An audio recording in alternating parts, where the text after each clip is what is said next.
Stop me if this sounds familiar. You open LinkedIn on your phone, and there at the top of the feed, LinkedIn has recommended a post by the CMO of a huge brand you know your sales team is targeting. You tap on the profile, figure if you could connect with them on LinkedIn, maybe you could strike up a conversation, build a case for your solution. So you smash that connect button and smile at your cleverness. Then nothing happens. Days go by and your request goes unanswered. In fact, none of your attempts to connect with and build relationships with target stakeholders are working. What's going on here? Is there a better way to build rapport with target accounts? That's what we're covering in today's episode of Partnership Unpacked.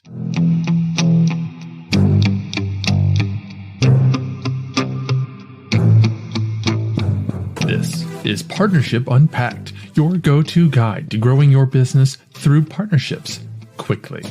I'm your host, Mike Alton, and each episode unpacks the winning strategies and latest trends from influencer marketing to brand partnerships and ideas that you can apply to your own business to grow exponentially. And now, the rest of today's episode. Welcome back to Partnership Unpacked, where I selfishly use this time to pick the brains of experts at strategic partnerships, channel programs, affiliates, influencer marketing, and relationship building. Oh, and you get to learn too. Subscribe to learn how you can amplify your growth strategy with a solid takeaway every episode from partnership experts in the industry. Now listen, LinkedIn's an absolute treasure for networking and building relationships, whether you're targeting stakeholders or potential partners, people that you might want to pitch to, or influencers you'd like to collaborate with. They're all there. The problem is they're unlikely to want to connect with you if they don't know you, or worse, think you're only interested in what they can do for you.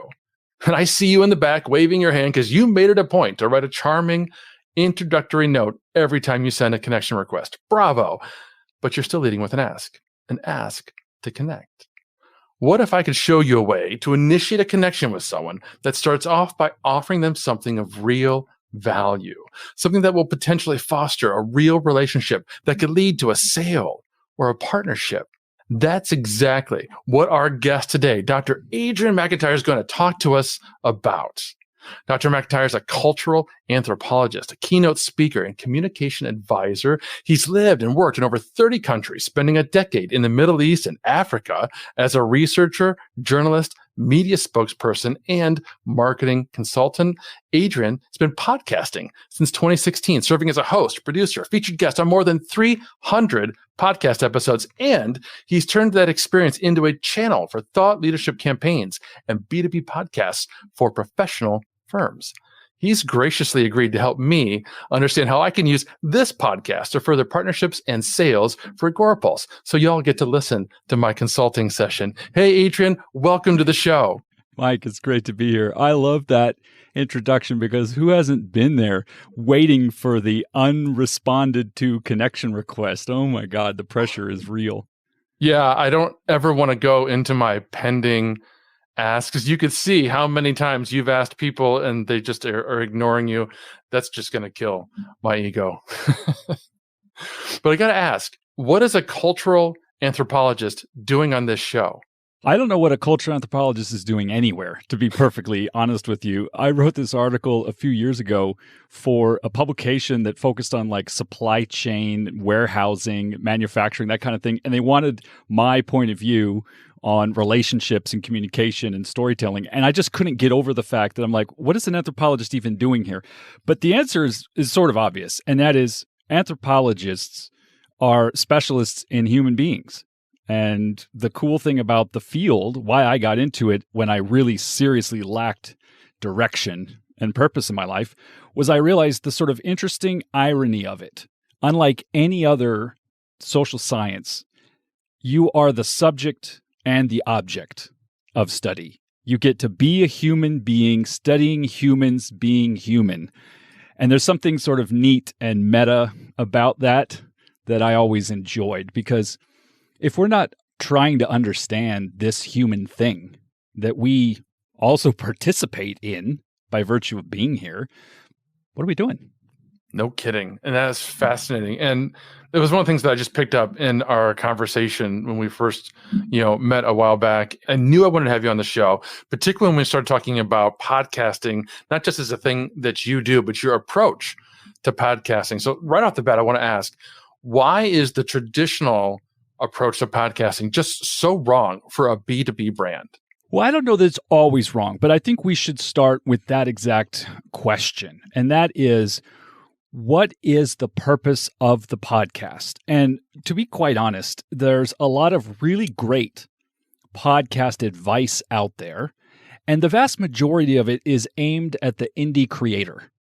Somebody who's got a passion for something they want to say to the world, and they're building this show on a shoestring budget, scraping together a few bucks for a microphone. And the great thing about the medium is it's entirely appropriate for that kind of endeavor. I mean, the barrier to entry is relatively low. Unfortunately, for a lot of people, that means the quality of their show ends up being also kind of low. But these are things that folks can learn. So for all the indie creators out there, the folks who are participating in podcast Twitter, who go to Podfest and Podcast Movement and many of those other things, I see you, I celebrate you. It's fantastic what you're doing. And most companies or professional organizations are not interested in becoming a podcaster as an identity. They're not interested in necessarily creating a show that gets, 100,000 downloads a month. Although this is really where we do start the conversation, because I think most folks think you have to have that for your show to be successful. So when I'm talking to a business owner or to somebody who runs marketing and business development for a professional firm, or even somebody, let's say, sort of social media person inside of a larger organization, and she loves podcasts and she wonders, could my company benefit from this?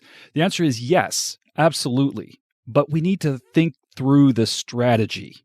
That's the thing that really matters, because it's not a given that this is the right fit for you or your organization. There's a great quote from a book everybody loves to cite, but almost nobody's ever actually read, The Art of War. And in this book, Sun Tzu, who was this Chinese general 6,000 years ago or something, probably not that long ago, but anyway, has this quote that says, "Strategy without tactics is the long road to victory.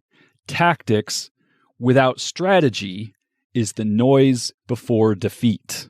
And this is what I see a lot of when people rush to podcasting. Tactics without strategy.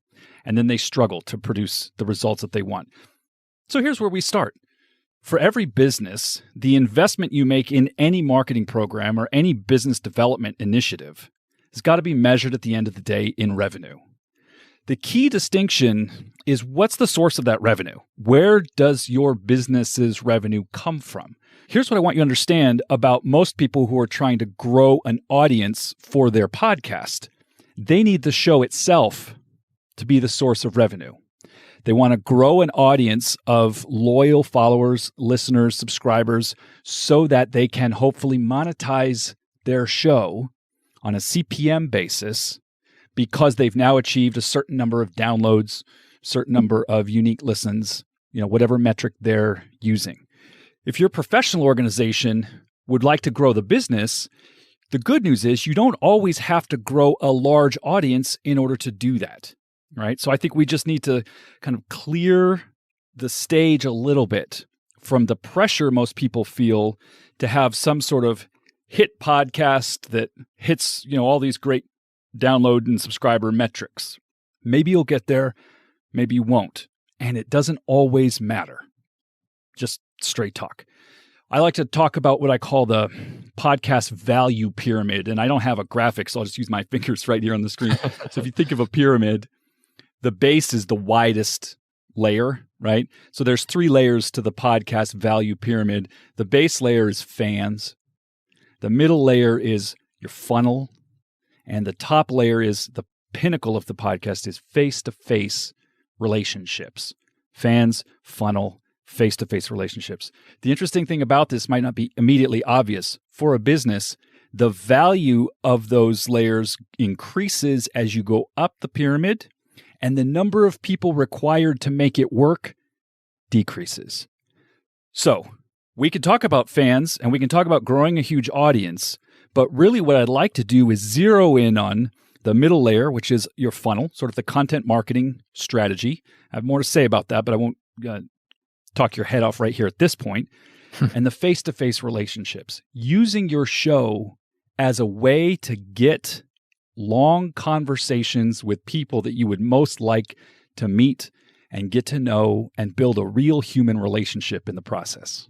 I love this. I'm just so excited. I'm going to pause right there because, first of all, everybody listening should be sitting up in their seats right now like, oh, this is why Mike brought this guy on. I get it. This is amazing. And I can't wait to share already this episode with our CEO. My CMO, my boss, I know he gets podcasts. I know he understands the value. The CEO, I think he's still a little questionable about why we're doing this thing. So this is fantastic. And it's a perfect tie into the next question, which was just, all right, we know relationships are important. That's the core of great, successful partnerships. That's why we have this show. We talk about relationships almost every single episode.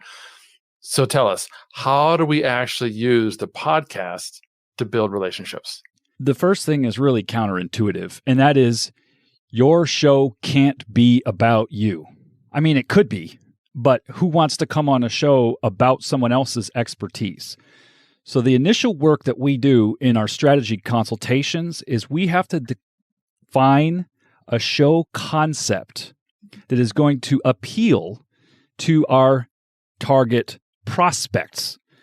One way to say this, it's a little counterintuitive, but we're flipping the audience model on its head. Instead of being focused on the listeners, which will be there because we're going to have great conversations, they're going to be relevant to a certain audience. Instead of focusing on the listeners, we need to focus on the guests. So the primary audience is the person in the room.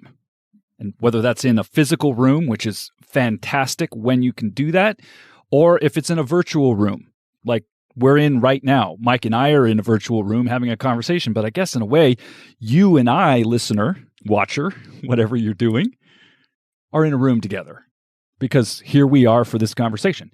So by putting our attention on the people in the room, not on the listeners, we can start to reverse engineer a show concept that's going to make sense. And it may not always be the immediately obvious one.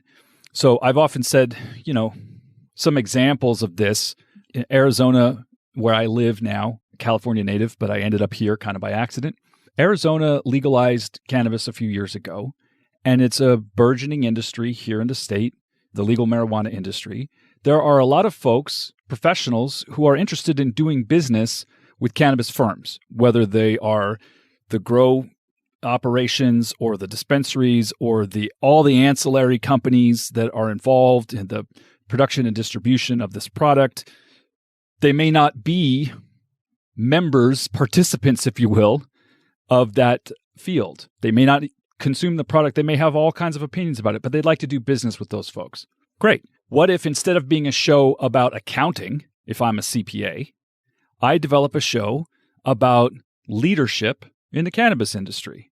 And I invite as guests on my show, CEOs, COOs, whatever the right category is, to talk about their experience, their leadership journey, their sense of trends and issues facing that field, talk about their company, the good work they're doing in the community, et cetera, et cetera. In other words, we need the show to be about the guest.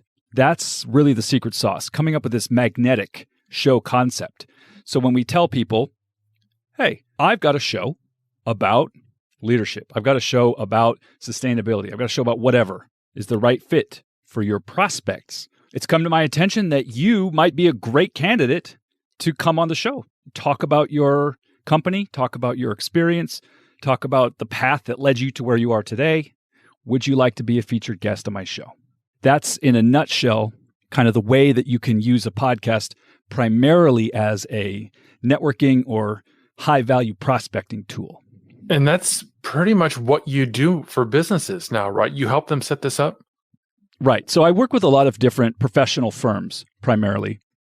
I'm happy to talk to anybody and get them pointed in the right direction, but people who end up working with me usually fall into a few categories. They are in a primarily relationship-driven business. They're already trying to do a bunch of things to reach their ideal prospects. Those things are either sporadic or inefficient or unpredictable. So they don't have, real prospecting system in place. And they also know kind of intuitively, because the nature of their expertise, that the spammy cold outreach stuff that you see every single day on LinkedIn isn't a good fit for them. They're not looking for high volume. They're looking for the right relationships with the right people at the right time. So a lot of the upfront work that we do is really in developing and building out this strategy so they have their own unique blueprint for a show that can help them drive relationships and by that, business results.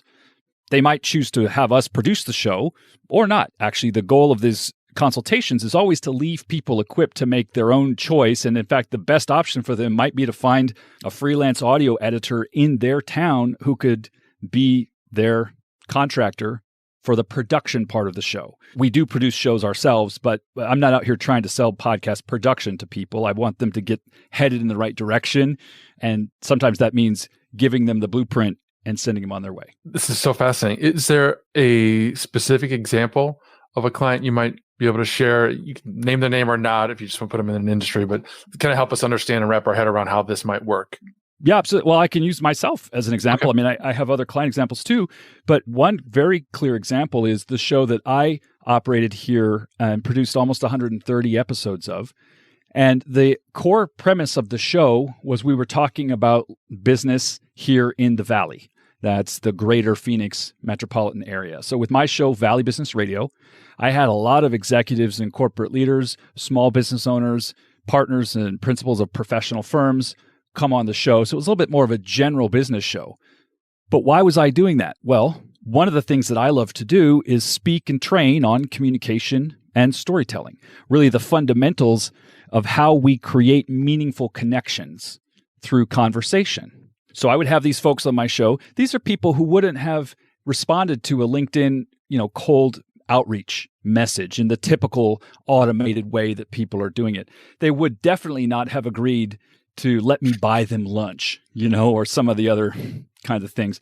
They're busy. They've got a lot to do. But because I had created this show specifically as a way of reflecting back to the greater Phoenix business community, the good work folks were doing in the community, in the course of about 130 episodes, I had, I think, maybe about 400 guests, because this was in person pre-pandemic. And so I would have anywhere from 2 to 3 people together on the show from different industries and different things. At the end of the show, there's always a kind of post-show glow. There's this, for a lot of folks, this is not something they've ever done before. Being on a podcast is cool. They've heard about it from their kids, but they may not even listen to podcasts, right? So, but they got invited to be a featured guest on the show. They drove across town. They spent an hour doing it. And part of what makes this work so well is the emotional connection that you have when you've gone through an experience like this. Mike, you and I are sort of jaded professionals. Like, we do this every single day, right? We're on the mic, on the camera, and it's like, yep, okay, got another interview. 3 minutes ago, I was like downstairs, like trying to find pants. It's not a problem. Like, we're just used to this. Okay. I've been on the radio since I was 5 years old. It's true. This is my third podcast interview today. Exactly. And you still haven't found the pants. So I've been on the radio since I was 5 years old. Because of a coincidence of life, I was born into a radio family. My dad owned a radio station. And when I was 5, we started recording a show. This is 1978 for people if you're trying to do the math.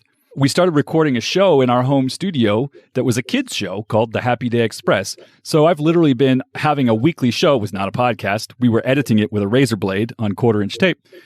But I've been doing that since I was 5. So this is natural to me. It doesn't have to be natural to the people I'm coaching to host their own podcast, because here's the great thing about it. There's something sort of electric that happens when you're going through an experience together with another human being. I often like to say, look, if I could build you this private roller coaster, out behind your corporate office, and it was this exquisite and wonderful theme park, and you could invite somebody to come over and ride the roller coaster with you, right? It'd be cool. And you'd get in this thing together. And just before you start recording is a little bit to connect the metaphor. It's like the bar's coming down. Your guest, who has not done a lot of this before, maybe never, is kind of like, oh man, here we go. Like, this is it. Whether it's live or whether it's recorded, it doesn't matter. You start the show, you ask them thoughtful questions, and you listen. The secret to relationship building podcasts is you have to listen more than you talk. I'm doing a lot of talking in this one. That's how I'm on my soapbox. You'll notice Mike is soaking it in, right? He doesn't have to ask a lot of questions, and neither do you. Here's a little bit of how that goes. So tell me what you're doing. That's really interesting. How'd you get into that? Wow, that sounds like it was a pretty interesting time of your life. What are some of the things you learned in that process? Tell me more about that. I mean, it's not rocket science. If you actually go back and watch Charlie Rose or Larry King or even Oprah, they're asking brilliant questions only because it gets the person to say something new, to go one cut deeper, right? That's all you have to do. And sometimes it's as simple as, what was that like? So hosting a relationship building podcast is not rocket surgery, as Chris Brogan said a number of years ago, but it does take some thought. It takes some planning. And the goal is that at the end of this conversation, you've done two things. One, you've really given your guest a platform to share themselves, to talk about their work, to talk about their organization, how they're serving the community, all these great things. You've done that without asking for anything. The reciprocity factor here is very, very high. It only works, by the way, if you're not abusing that. I mean, it never occurred to me to say this in a show like this, but I think it's important to say this is powerful stuff.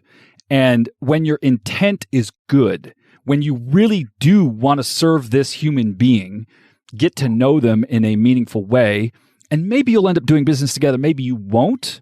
But if you're able to sort of set that aside, so instead of being such a craven kind of, well, you said at the beginning about how you're asking before you're giving. This is the best give I can think of, because I'm giving you my time, I'm giving you my platform, and I'm going to make you look and sound really great. In the meantime, we're getting to know each other. Yeah, that's one of the things I talk about in my approach to influencers when I want to hopefully turn a relationship with an influencer into a brand ambassador kind of relationship. And I start by identifying as many influencers as I can and starting to reach out and foster those connections, and then maybe relationships, and then maybe potentially down the road a brand ambassadorship. But I don't know that going into the relationship if it's going to go that way. I just have to be open to the opportunity. And maybe it happens, maybe it doesn't. Who's to say? But this is really so fascinating. I've loved so many of the points that you've been making. I've been taking notes. I'm going to go back and listen to this. I love it. One of the things that we talked about on the outset was that, particularly with creators who are doing podcasts, let's just say they're a little obsessed about downloads and some of these other metrics. We want to push back on that for a B2B brand. So, okay, great. I'm a B2B brand. I'm not going to look at downloads. At least I'm not going to use that as my core metric, right? What would you suggest I look at instead? What would be some recommendations for core metrics? How do I know that I'm getting some ROI out of this podcasting thing? So I will answer that with a definitive answer. But before I do, I want to create a little context for the answer that helps kind of bridge the gap between the drive for reach, right? Listens, subscribers, etc., downloads and all that, and the understanding of our primary goal. So the context for this is you have to understand a little bit of the unique nature of podcasting as a medium. Podcasting is essentially, the best way I can think of to explain it is a distributed ecosystem. There's no one place on the internet where podcasting happens. Here's the interesting paradox for any podcast. The paradox is this: the primary place where podcasts are consumed is in the mobile apps on people's phones. So whether it's Apple Podcasts, Spotify, Google Podcasts, Stitcher, Pocket Casts, et cetera, there are a whole variety of apps where people consume podcasts. 87%, I read, of podcast consumption is not happening on a browser, on a website. However, the discovery of new podcast content is primarily not happening on those apps. People wish it was, but very few podcast apps are optimized for discovery. Spotify's been doing some things, try to move in that direction, but mostly podcasts get found through search and social. So you've got this whole ecosystem of websites and content pieces and social media channels and the podcast apps where people will primarily consume as a subscriber regular podcast content, but you need to be able to navigate through all of that. So we should probably, before we're done, talk a little bit about post-podcast promotion strategies, because that is important for helping you find an audience beyond the person in the room who is your primary audience. So with that in mind, though, with a business podcast, I'm usually trying to do one of two things. I'm either working with my client to build a relationship engine, like we just talked about, or to build a reputation engine. Those two things are not entirely separate, but they can have slightly different focus and activities. In both cases, what we're really trying to look at are the ways in which you are building the most meaningful assets that you need. And that includes the content. So I would look at that as a metric. I would look at the quantity of pieces of content that we're getting out of our podcast engine. It's not just the episode, it's many other pieces of creative collateral that come out of that episode. So I would look at that as one way of assessing how are we doing here. But more importantly, at the end of the day, you're looking at business metrics. You're looking at responses to your invitations. Like, what are the KPIs for an event? Well, it's the number of people that you invited versus the number of people that showed up, right? I have found for myself, and your mileage may vary, I think I have to say, but I've found for myself that the response rate to a guest who wants to be on my show is very, very high. It's actually 100%. But I've literally never, so with 400 plus guests that I have had on my podcast, nobody has ever said no. They may have said, I can't do it this week. What else do you have in a future time? So that's very good. At the end of the day, though, you want to look at what do we count when we're talking about human relationships. Is it the number of people who schedule a follow-up meeting with us? Is it the number of people? Then there's kind of funnel metrics. That's that middle layer. Let's talk about people clicks through to our landing page, email subscribers, open rates, things of that nature. In other words, we can integrate this with an existing content marketing program or build a new one around it. But we would look at things like that, right? How many people showed up on the podcast? What's the quality of those relationships? Are we really in other words, there's qualitative as well as quantitative metrics here. And what happens next? So rather than understanding this in kind of, really just hard math terms, I'd want us to also look at the meaningful connections that are made. And, it feels sometimes a little base to count them. So that might not be the best way to do it. But look, another thing I should say is this is important, and I could have said this earlier. A lot of the typical podcast methodology assumes that this is something that you're now going to do, let's say, every single week till the end of time, and you get on this sort of podcast production treadmill and you just got to keep going and keep going and keep going. Again, if you're trying to build a large audience, that may be necessary. Although most of the large audiences that you're aware of had an already existing audience that got mapped onto a new podcast. So they didn't start from zero. But it can be done. And there's lots of podcast marketing consultants out there that will talk to people about how to grow the audience for their show. So that's great. I'm going to leave that to them. What we do is we design and produce seasons. And we like to separate out the temporality of the different phases of that. So basically, in a nutshell, there's 5 phases to launching a new podcast. You've got your planning phase, your production phase, that's the recording, your post-production phase, this is the editing, mastering, and clipping if you're going to be doing that. Then you've got your publication phase when you actually push it out into those apps where people listen, and your promotion phase where you start to distribute excerpts and other assets on social media. We could talk more about that if you want. That could probably be a whole podcast episode in and of itself. What we like to do is compress the production phase into the smallest time possible because people are busy. And my clients don't have, 90 minutes every week to do this till the end of time. So we often do a pop-up podcast studio. I either go to them or we do it remotely. And in the course of 3 or 4 days, we'll record 12 episodes. So that's done. Then they get back to work. And our primary KPI, those meaningful human relationships, has already happened. Now there's some follow-up. There's an elegant way to keep in touch with people, to expand that conversation. I often like to build into our show format a seed question, which no matter how your guest answers it, will be the door you can follow through. I'm not sure that metaphor made sense. The door that is opened in the conversation that you can walk through again later in a follow-up conversation. Yeah. Hey, when I asked you about such and such, what you said was really interesting. Would you be open to having another conversation about that? So we do plant a seed question that leads to a conversation about possibly doing business together. But it's very subtle because, again, folks aren't coming on this show to be sold anything. They're coming on this show because it is legitimately a show about them and people like them and the things they care about and the work they're doing.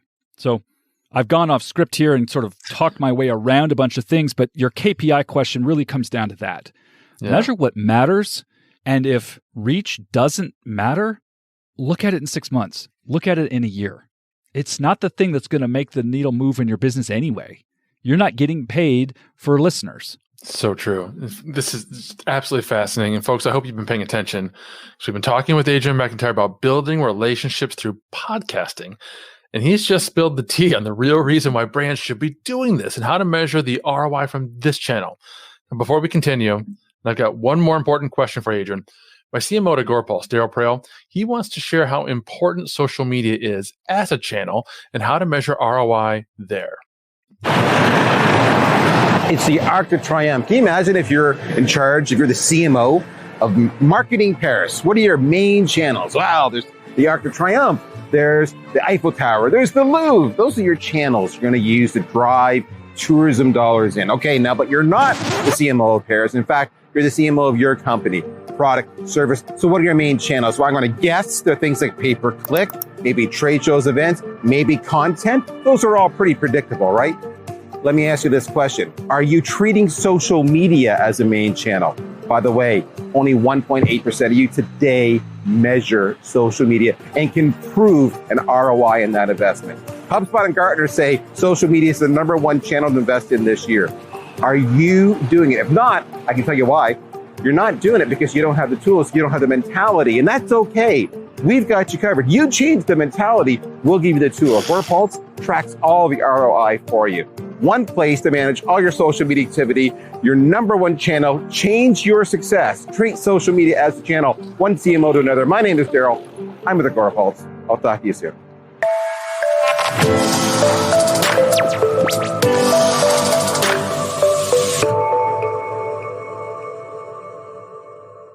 Okay, Adrian, I promised just one more question. And you just brilliantly touched on this and foreshadowed this earlier. I want to get into what we do after we're done filming. And we don't need to break out the whole thing because, like you said, it could be a whole nother show. But once we've filmed or recorded the podcast and we've done the editing, now we talked about promotion. You touched on that, and you touched on specifically ways that you can use the podcast to deepen and further that relationship. Yeah. So it's important to understand that podcasting for business relationships and for reputation, for relationships, it starts when the person comes on your show. For reputation and deepening the relationship, it starts when you publish the episode. So here's what's important to understand. There's really 2 tracks to this, and we map this out in our strategy for clients because it's not the same for everybody. But at high level, the 2 tracks are what's happening publicly and what's happening privately. All right. So let me just tackle it like that. Publicly, the more you can share your podcast content in multiple formats, and this is not new. You've probably heard this from other people. It is truly one of the most important things. It's also hard, time consuming, and you need a great tool like Agorapulse to help manage the flow of this in terms of pushing it out. But you need to take that podcast and turn it into micro content because not everybody wants to hear your 30-minute episode. Or let me say it another way. People will want to hear your 30-minute episode once they've seen a hint of why they should invest that time in quote cards, a nice graphic with words on it, or a short clip, a 30 to 60 second video clip, or, an audiogram, although, there's some debate as to whether or not the time spent making audiogram, the picture with a little moving waveform. I don't know that people consume those as much as those of us who spend time making them would really like them to. But in any case, you need to take this large piece of content, the long form content, and repurpose it. And again, there's a lot of tactics involved there that we can talk about. And then the cadence with which you can share those things on different channels. The life cycle of a tweet is very different than a post on LinkedIn. So your strategy needs to be a little different for each of those channels. And also, not everybody's going to be on all the different places. So somebody who may have a very strong Instagram account, for example, ought to really think about how to turn podcast content into Reels. Somebody who doesn't use Instagram or Twitter at all needs to think about how are we going to build a LinkedIn strategy in which the podcast content, the excerpts from our longer form podcast, become part of our marketing library that we're going to cycle through and recycle through over time. So, we spend a couple of days recording a few episodes. That's 6 months, 12 months worth of content as you weave it in with all the other things that your organization needs to be doing. So that's that in terms of the public side, is we really need to talk about the specific ways your organization is going to use the recording in all its different forms, the pictures, the images. Pictures and images are the same thing, Adrian. The pictures and images, the videos, if you have them, the audio, and then all the different collateral that you can build around it. And if you're really smart, you're thinking about some of the behind the scenes shots that you can share, as well as, other things. The transcript that you can repurpose into a LinkedIn article or a blog post. There's just so much. All right. The private follow-up is what really matters for this audience, I think, because look, here's what you've just done. You've, without asking for anything, invested a significant amount of your time in hosting this person on your show. So now what do? Well, the first thing is you thank them because they did that too, right? They agreed to come on the show. So a nice thank you note goes a long way. Then you notify them when the episode's published. By the way, in the public stream of this, every time you share something with a guest in it, you're tagging them, obviously, and their organization. So they're now seeing their feed pinging, and their network is getting notified even passively as you've tagged them and they've commented on it. They won't do this on, if you produce 20 clips out of a podcast, they'll comment on 1 or 2, not all of them. But at least in the beginning, they're going to be in the comments saying, oh, it was so great. Thanks for having me, all this kind of stuff. And then their network is notified that they were on the show because they did that on LinkedIn is what I'm really thinking of here. Anyway, but privately, you also want to follow up with them and use the fact that you were very elegant and subtle about how you put this whole thing together to explore the possibility of doing business together. And that requires a very simple conversation. Using that seed question is a pretty good starting point. So after you've thanked them, after you've notified them that the show's published, after you've given them some additional love on social media, you might circle back a week later, 2 weeks later, really depends on the timing of all these phases, and follow up with them. It was so great having you. Thanks again for doing that. People seem to really be loving the conversation, right? If they are, be real. Like in everything else, it's a real relationship. So, don't be a weirdo. But you say, I've been thinking, one of the things that you mentioned during our interview was, and then whatever they said in response to that seed question. This is something that my company deals with every single day. We offer X, Y, and Z that solves that problem. By the way, this is why you had them on the show in the first place, because the strategy identifies your ideal guest audience from companies that you can actually help and would make a lot of sense to do business with. So now you're just simply making obvious what is not immediately obvious, which is, hey, it turns out we can help you with that thing. Would you be open to having a conversation about how we might do business together, or how we might explore a partnership of some kind? Or who's the right person in your company for us to talk to about whether or not this is a good fit, right? And how it worked for me. So I don't know if I finished the example earlier of my show and what I was selling, but I want to sell workshops and trainings, speeches on communication, storytelling, conversational skills, if you will. So I might say to the CEO, it was so great having you on the show. When we were talking about culture in your company, and we had that great conversation about how culture is made up of the everyday conversations people are having. That's something that I deal with all the time. I have a program specifically for team building that helps people change the way they talk to each other at work, changes their experience of their job, helps employee retention, all the good things that you would expect out of a culture initiative. Is this something that we should talk about for your company? Is there a person there who might be the right person to find out if this would fit in with what you're working on this year? It might not be the executive that was on the show, but they'll usually say, even if it's just kind of like, oh, I'll scratch your back because you scratched mine. You know what? I'm not sure what we're doing this year, but let me put you in touch with our head of HR. They scheduled those kind of training initiatives. Great. Thank you so much. I really appreciate it. And now they're sending an email, CEO to the head of HR saying, I'd like you to talk to Adrian. I was a guest on his podcast. He's got something that might help with X. Would you be willing to do that? And look, it doesn't mean they're going to immediately close a deal with you, but you have now gotten access to the right person to have a conversation about whether or not it makes sense to even look at doing business together. So that's a little bit how this plays out. You need to be, all the things that apply to having real relationships. You need to give more than you get. You need to be kind. You need to be empathetic and really understand what they're dealing with.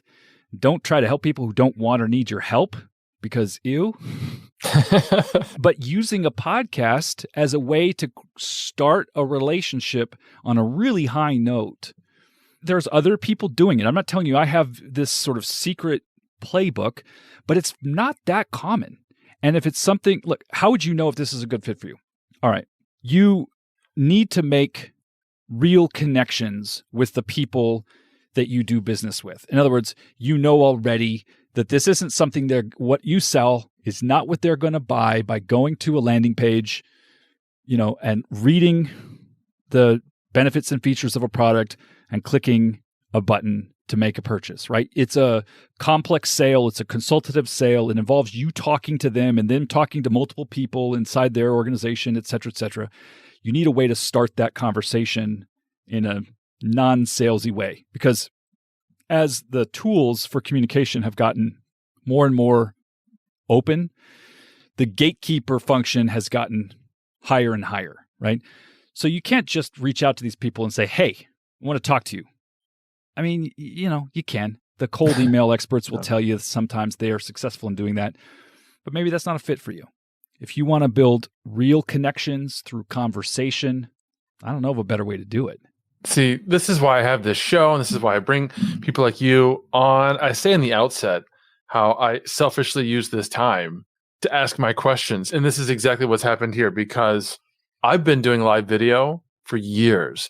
The idea of chopping up the video and turning it into all these other little micro pieces of content, like you mentioned, I've blogged about that. That's something I know how to do. I've been doing it. But using the conversation that I have with a guest to deepen that relationship and specifically to take it to another level, that's a little mind-blowing to me. Like you said, it's not necessarily a secret, but people don't do that. I've been on countless shows and most hosts aren't doing that with me. But, we had this conversation before offline. So I was a little more familiar with the concept, right? So earlier today, I had another podcast interview and we had a great conversation.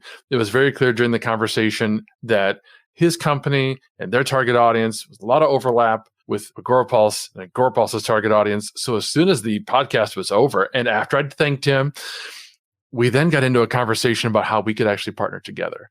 And it was great. So I really love that you're bringing that element to this tactic, as you said, and you're making this part and parcel of how we're going to approach podcasting and relationship building. Thank you. It's very cool. You're so welcome. I want to just underline what you said there because this is really how it works.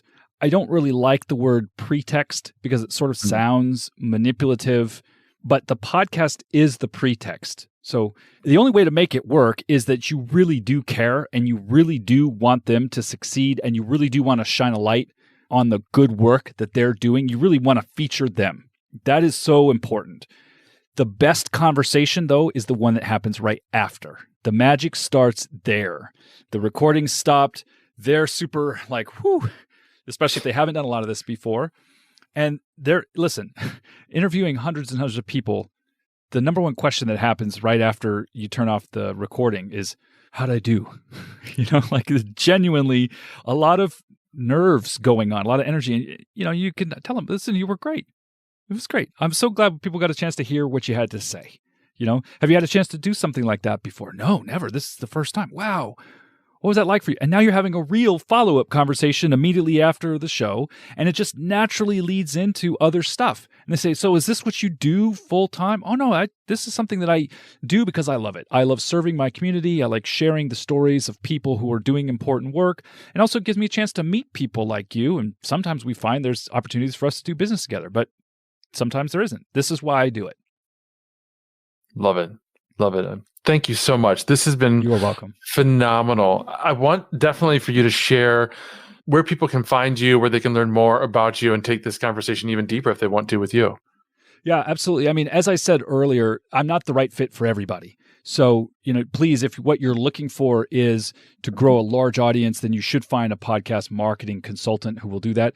For most B2B professionals, that's not necessary, but there's a lot of nuance to what we do. So what I'd recommend for everybody is if you're intrigued by what we talked about, start a conversation with me. And the best place to do that is thepodcastadvisor.com. Go to thepodcastadvisor.com. There's a chance to schedule a call, and we'll just have a conversation. I'm not trying to sell people stuff in those calls. I need to find out a little bit about what you're thinking, about what your company does, and about how this might work. And I'll make some recommendations for you as to what is the best fit for you. There's really no one-size-fits-all answer. So I can't put this into a simple PDF for you to download, but I'd be more than happy to chat with you for a few minutes, and you can do that at thepodcastadvisor.com. Fantastic. Thank you so much. For everyone listening, we'll have that link in the show notes. Just scroll down. You'll find it right there, and you can tap on it. That's all we've got for today, friends. Don't forget to find the Partnership Unpacked podcast on Apple and drop us a review. We'd love to know what you think. Until next time.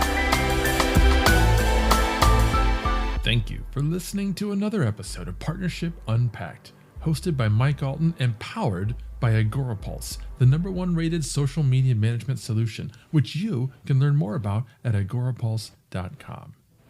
If you enjoyed this episode, please subscribe on your favorite podcast player. Be sure to leave us a review. Your feedback is important to us. And if you want to be part of our audience during live broadcasts, take a look at our calendar at agorapulse.com/calendar. Until next time.